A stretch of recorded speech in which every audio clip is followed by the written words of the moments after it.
Pakaian dalam malam pertama.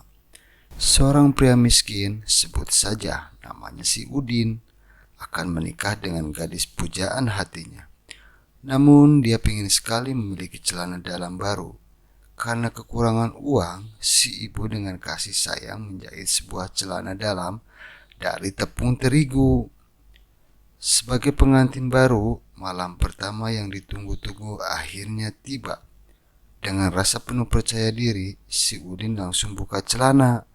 Namun istrinya langsung pingsan karena melihat celana dalam si Udin. Di depannya tertulis Neto 50 kilo, kualitas terjamin 100%.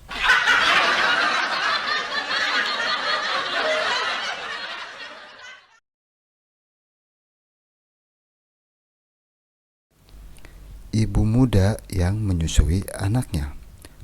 Dalam sebuah angkot ada seorang ibu muda sedang menyusui anaknya. Di sampingnya duduk seorang anak muda, sebut saja namanya Mehmet. Melihat si bayi tidak mau menyusui, si ibu berkata, Nak, jika kamu nggak mau, nanti ibu kasih sama om sebelah loh. Mendengar itu, Mehmet hanya senyum-senyum.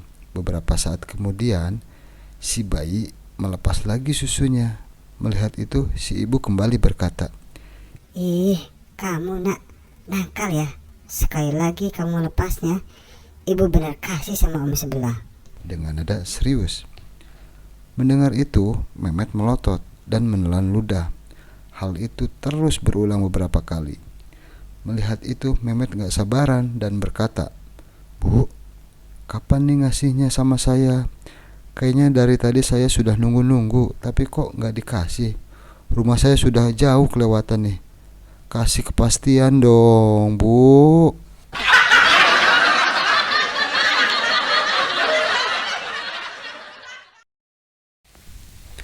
Pemeras kecil.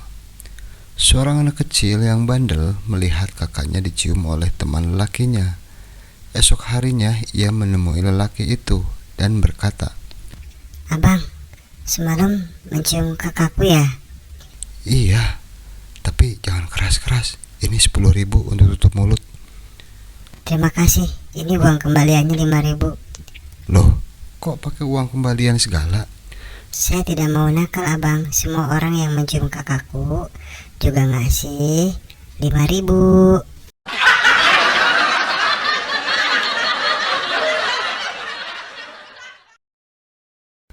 Cara merayu cewek. Abang benar-benar cinta nggak sama aku? Tentu dong. Buktinya? Walaupun laut terbentang luas di antara kita, aku akan berenang sampai ke tempatmu. Terus? Walaupun beribu-ribu penghalang gunung kita, aku akan mendakinya untuk terus memenangkan. Benar. Bener dong.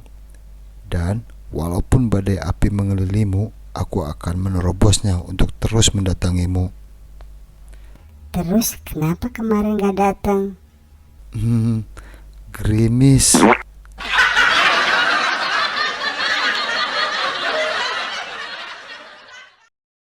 Salah nurunin resleting.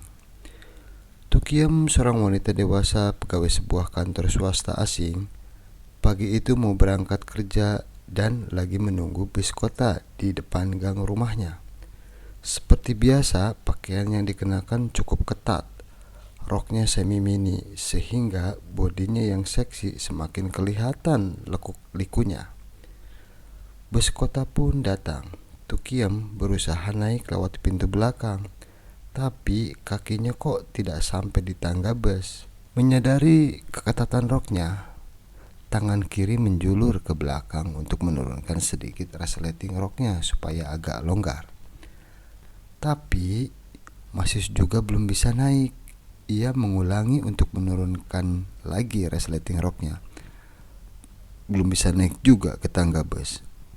Untuk usaha yang ketiga kalinya, belum sampai dia menurunkan lagi resleting roknya, tiba-tiba ada tangan kuat mendorong pantatnya dari belakang sampai Tukiem terloncat dan masuk ke dalam bus.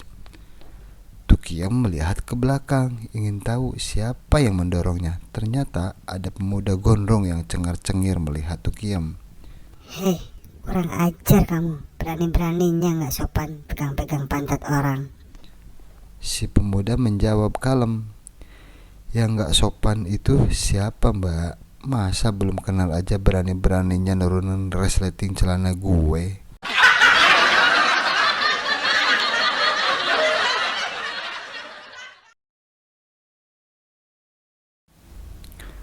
Penyakit menular. Seorang wanita yang cantik dan seksi pergi ke dokter untuk mengkonsultasikan penyakitnya. Pasien: Dok, payudaraku kok terasa keras sekali dan sakit ya? Kemudian si dokter mulai memeriksa dengan memegang payudara wanita tersebut untuk beberapa saat, dan si pasien kembali bertanya. Jadi gimana dok? Dokter: ini sepertinya penyakit menular. Sekarang ada bagian tubuh saya yang keras dan sakit.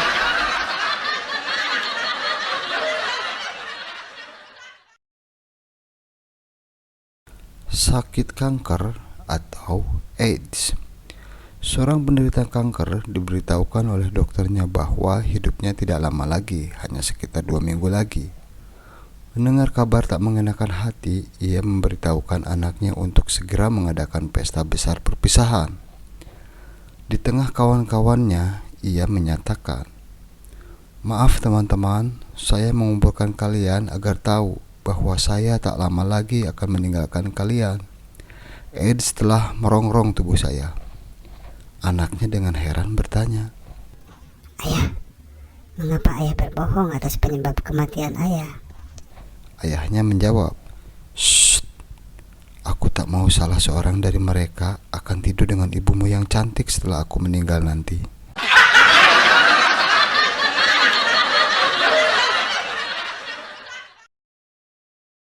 Kalau kerja, pakai ini. Di suatu pinggiran kota, hiduplah seorang nyonya yang cukup atau sedikit mampu dengan pembantunya yang selalu buat masalah. Suatu hari pembantu itu memecahkan piring untuk kesekian kalinya. Akhirnya nyonya itu memanggil pembantunya sambil memaki dan berkata, "Mina, kamu ini gimana sih? Dasar orang goblok. Makanya kalau kerja itu jangan pakai ini," sambil nunjuk lututnya. "Tapi pakai ini," sambil nunjuk kepalanya. "Mulai hari ini kamu saya pecat."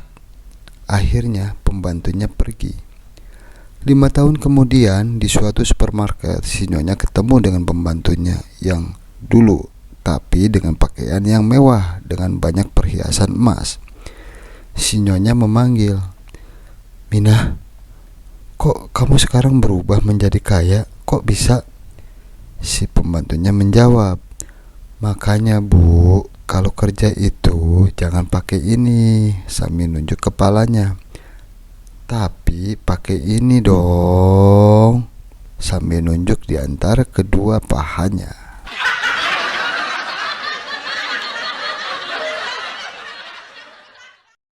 Malam pertama. Usianya masih muda, sekitar 18 tahunan. Sebut saja namanya si Bogel.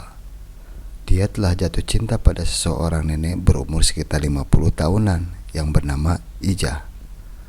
Karena dia sudah bekerja, maka dia ingin menikahi Ija. Setelah menikah, Bogel ingin menikmati malam pertama bersama Ija.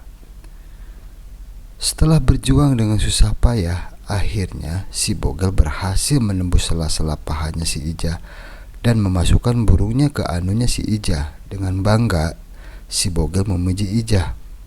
"Wah, hebat benar Ija, masih perawan."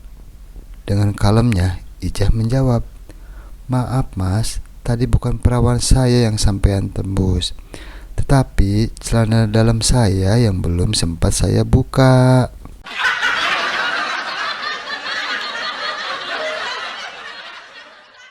Teguran tetangga. Ini cerita di sebuah kompleks parlemen. Seorang pria melangkah ke rumah tetangganya dan mengetuk pintu. Ketika nyonya rumah membuka pintu, si pria bertanya, apakah nyonya tahu caranya bercinta? Tentu saja si nyonya rumah marah dan membanting pintu. Namun si pria tetap mengetuk pintu rumah tadi dan mengajukan pertanyaan yang sama. Kali ini si nyonya menjerit sambil mengusir tamu tidak senonoh tadi. Malam itu juga si nyonya menceritakan kejadian memalukan tadi kepada suaminya. Si suami berjanji bahwa ia akan tinggal di rumah keesokan harinya untuk menghadapi si tamu kurang ajar seandainya ia muncul lagi. Ternyata benar, keesokan harinya pria yang sama datang lagi dan mengetuk pintu. Nyonya rumah segera membuka pintu sementara suaminya bersembunyi sambil membawa celurit. Si tamu kembali bertanya, "Nyonya, tahukah Anda caranya bercinta?" "Tentu saja. Kenapa Anda menanyakannya?" Si nyonya balik bertanya. "Baguslah," kata si tamu. "Kalau begitu, puaskanlah suami Anda dan beritahu dia untuk menjauhi Zarima, istriku."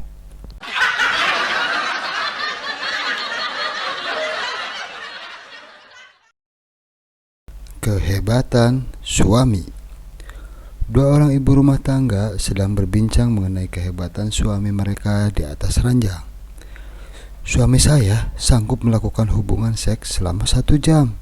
Wah, itu sih gak ada apa-apanya dengan suami saya. Suami saya sanggup melakukannya dalam 7 jam 1 menit. Padahal suami saya buta loh," kata wanita kedua. "Wah, hebat sekali. Gimana suami ibu melakukannya?" tanya wanita pertama penasaran. "Selama 7 jam dia mencari lubang. Setelah itu mainnya 1 menit."